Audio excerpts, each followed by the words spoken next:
U.S. officials are calling for the total elimination of cartels. The cartels should be public enemy number one. The drug cartels have been declared terrorist organizations. Could there be a war? We are already at war with the drug cartels in Mexico and Central America.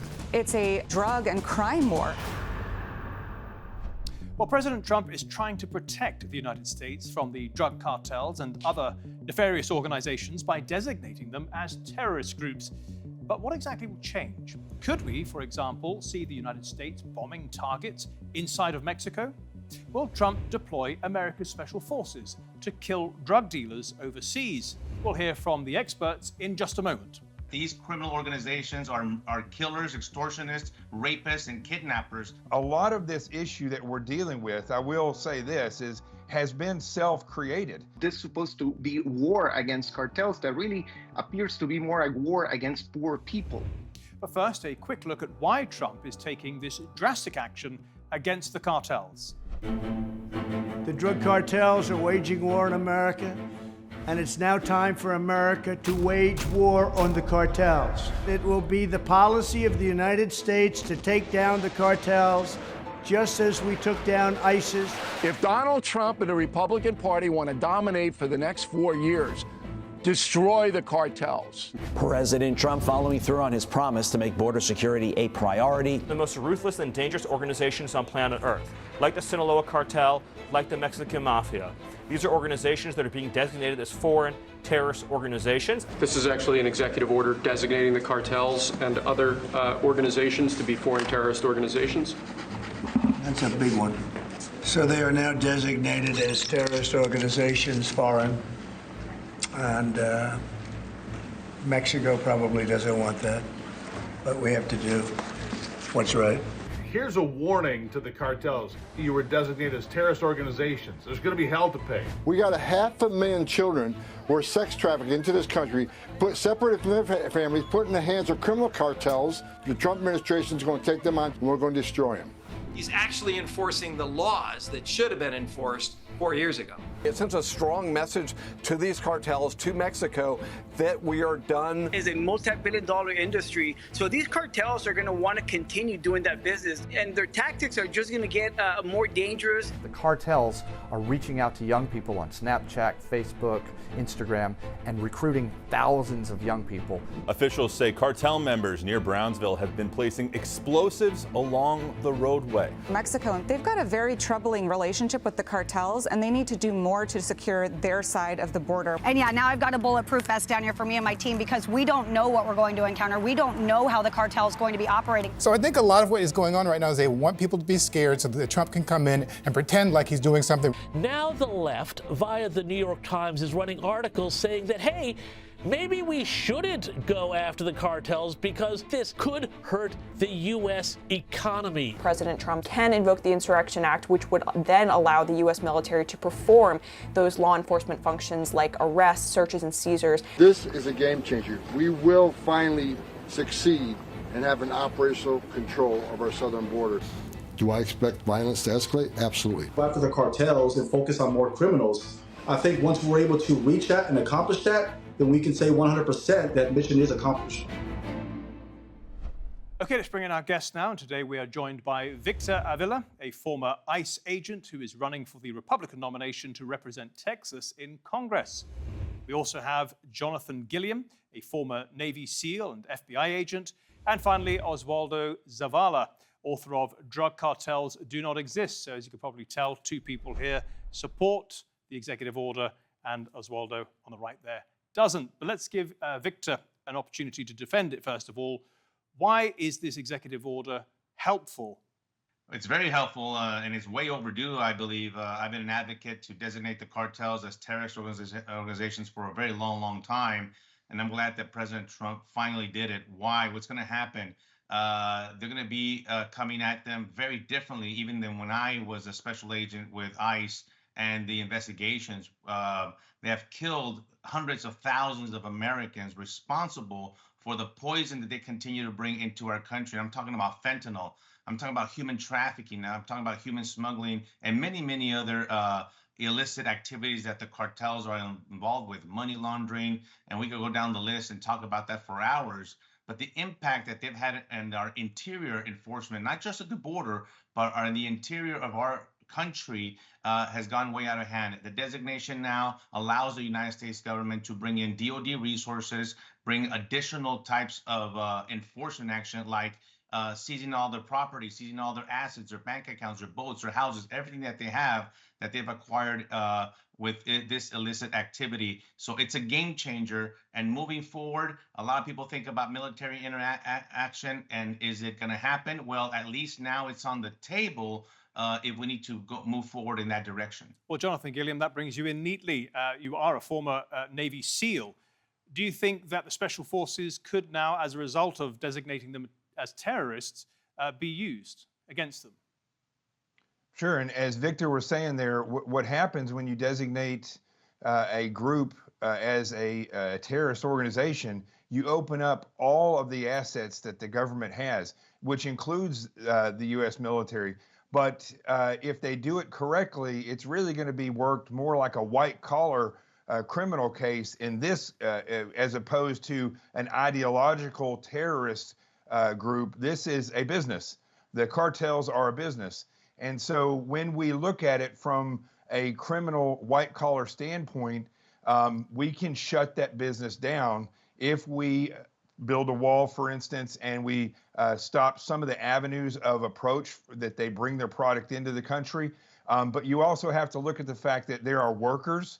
There are people that are not really associated with the cartels except for growing, working in factories, maybe driving a truck.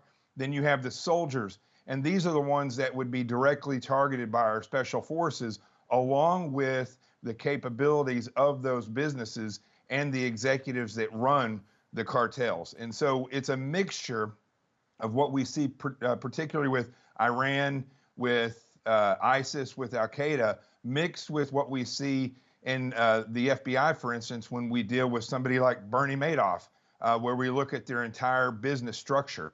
And so I think this is the game changer because, for instance, when I was in Colombia as a SEAL, we were not able to partake in any fighting. We were just there as advisors. And that only has a limited amount of influence and success. In this case, what we're doing is opening up all the assets and all the possibilities. And that is really how you eliminate an enemy. And the cartels are certainly one of the biggest enemies that we have in this nation. Oswaldo Zavala, you don't share these two gentlemen's enthusiasm. Why not? Well, there's a long history for weaponizing anti-drug policy and the inflammatory rhetoric that ensues from the U.S. in Latin America. And this dates back to the Reagan administration in the 1980s. This rhetoric is usually employed as things shift in the geopolitical arena. Back in the 80s, when the Cold War came to an end, President Reagan saw fit to start designating drug organizations as threats to the national security of the United States. And this allowed for a renewed era of intervention, military intervention, political intervention, binational diplomatic intervention in Latin America.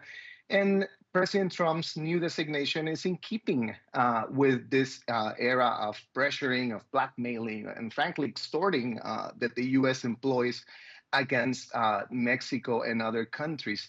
And this happens, let's note, as the presidency of the United States is engaging in a trading war with its major partners in the hemisphere, Canada and Mexico. And it happens also as the Mexican president, Claudia Sheinbaum, is advancing energy reform policies and energy independence and sovereignty in Mexico. So a lot of people see this in Mexico and debate it as an opportunity for President Trump to pressure to intervene in Mexican affairs and to push for a heavier militarist agenda as the one that's been described here in this forum. Fair enough. If the U.S. were serious, I just would add, if the U.S. were serious in designating Mexican organizations as terrorists, they would also have to begin at home, as President Sheinbaum has explained, right? There's a lot of organizations in the U.S. that operate with, it appears to be with the support and the corruption of U.S. agencies. not only at the U.S.-Mexico border, where drugs enter freely into the U.S., but that it is consumed, as it is heavily moving everywhere across the country, and the profits that it renders enter the financial networks for money laundering in the U.S. Oswaldo, so a lot of are you discussion saying, has to take place at home. Yes. Are you saying that the United States needs to clean up its own act first? Is that what you're saying, essentially? Okay, fine. Let me put that to Victor. Absolutely. Fine. Victor, Oswaldo is sort of reflecting it back to the United States and saying, no, your politicians and your agencies and your drug users are the problem here.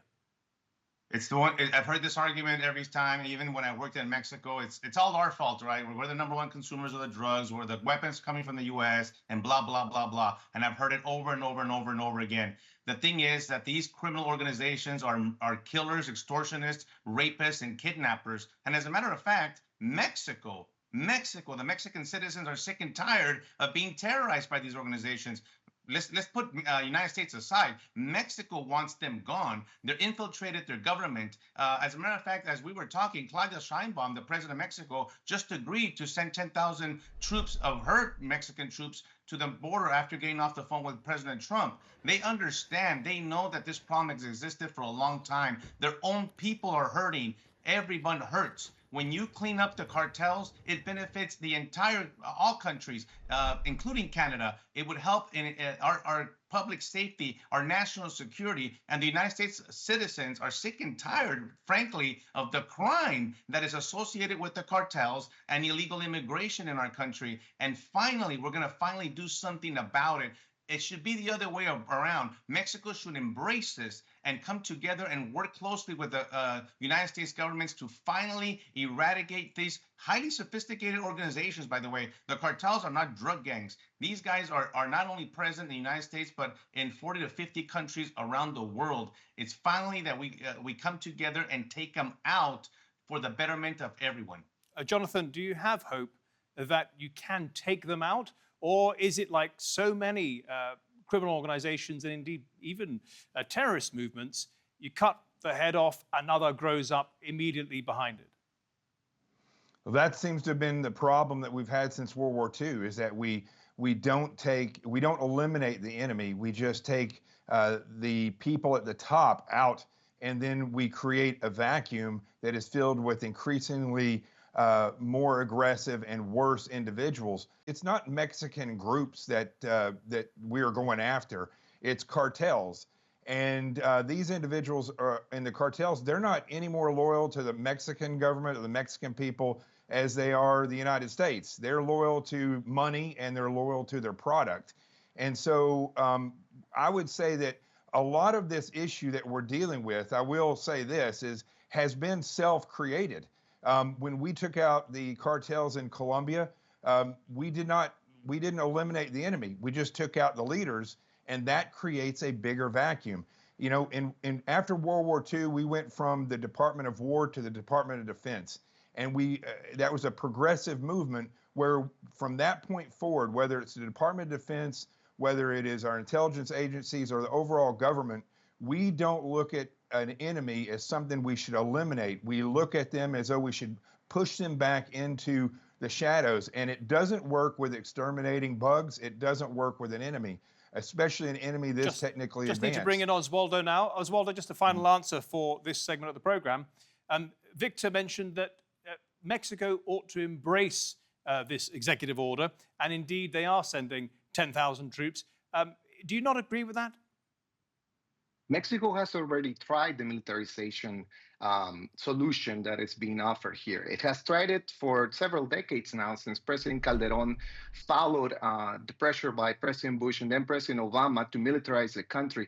And the results have been a disaster for Mexican society. We have over 500,000 people killed, over 100,000 forced disappearances. People are tired of the militarization of this supposed to be war against cartels that really appears to be more a war against poor people. As we know, a disproportionate number of young, brown, poor people are the ones who have been killed in this alleged war. So we need to put an end to this militarization era and to this rhetoric that turns an entire country into a war zone. Oswaldo Zavala, Jonathan Gilliam, and Victor Avila, thank you all very much. Really appreciate that. So exactly where are these cartels operating down on the southern border? Let's have a look. It's not easy mapping out how and where the cartels operate. They live in a state of constant infighting and fragile alliances. The big two are the Sinaloa cartel, previously led by El Chapo. Almost the 70% of the world is infected by this cartel. And the Jalisco New Generation cartel, or CJNG. They now control 24 of Mexico's 32 states, with the firepower to back it up. The Sinaloa cartel famously uses tunnels to smuggle narcotics across the border. Others along the frontier include the Juarez cartel, which controls the entire city of Ciudad Juarez on the border with El Paso, Texas. Ciudad Juarez, in my view, is the most dangerous city on earth right now. And the Gulf cartel on the East Coast. They were counterparts to the Guadalajara cartel and really are an older organization, and perhaps the oldest organization currently operating within Mexico. Including smaller upstart gangs, at least 5 different cartels are fighting for control along the border and facing down US troops. They're making more money right now than they've ever made. That's why the cartels in Mexico are having a war between themselves, trying to take control of each other's plazas because there's so much money involved. Once we secure the border and make it more difficult for them to make money, it's going to become violent. You're going to see violence on the border. Last year, Mexico as a whole had a murder rate of 26 per 100,000 people, the 18th highest in the world. However, it's much worse in towns and cities near the US border.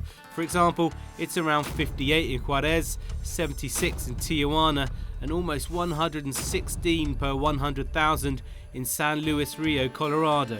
An astonishing level of violence.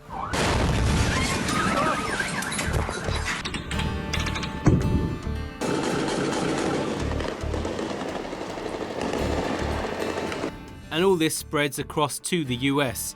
The DEA says cartels are vying for power in almost every major US city.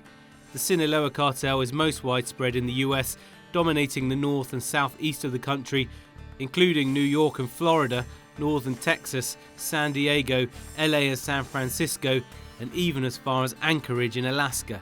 Although not as big, the Juarez cartel controls the whole of New Mexico and parts of western Texas, with the Gulf cartel taking central and southeastern Texas and cities along the Gulf.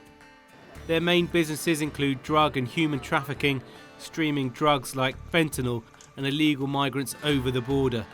With Trump's crackdown and cartel income set to be squeezed, violence looks inevitable. If we find that they continue to fire at our border control and they continue to put fentanyl into our country, as the Secretary of Defense, are you permitted now to go after them in Mexico or wherever they are? Brian, I don't want to get ahead of the president, and I won't. That's ultimately going to be his decision. But let me be clear, all options will be on the table. Well, let's bring in our next guest now. And Ed Calderon has worked in the fields of counter-narcotics, organized crime investigation, and public safety in the northern border region of Mexico as a police officer. Cartels tried to recruit him for $20,000 a month, but he turned them down. He also worked with the FBI as a private contractor. He's also been on the Joe Rogan podcast several times. So the terrorist designation would mean that Trump would have some sort of incentive to invade Mexico. Well, it would open up the possibility for direct military action against strikes. Drone strikes without permission of the nation that these strikes were going to take place. Also targeting finances or anything related to cartel activities would be targeted. And Ed joins us now. Welcome to the program, Ed. So the question to everybody else, we'll ask the same of you. Do you think that Trump designating the cartels as a terrorist group would help? The amount of money and manpower already spent on this problem over the past over 20 years now hasn't really done anything. You designate these criminal organizations as terrorists, and you still have them basically infused in politics. You have them infused in many of the military institutions that are operating against them in a lot of ways, and you have them very much settled into government type positions in the regions where they govern. Not only that, they also operate openly in the United States as well. So that designation has a few holes, in my opinion. It's interesting you mentioned how powerful they are. That's also noted in the executive order. It says the cartels functionally control all illegal trafficking across the southern border of the United States. And it goes on to say, in certain portions of Mexico, they function as quasi-governmental entities controlling nearly all aspects of society. Is that an exaggeration, or is that how you've actually seen it?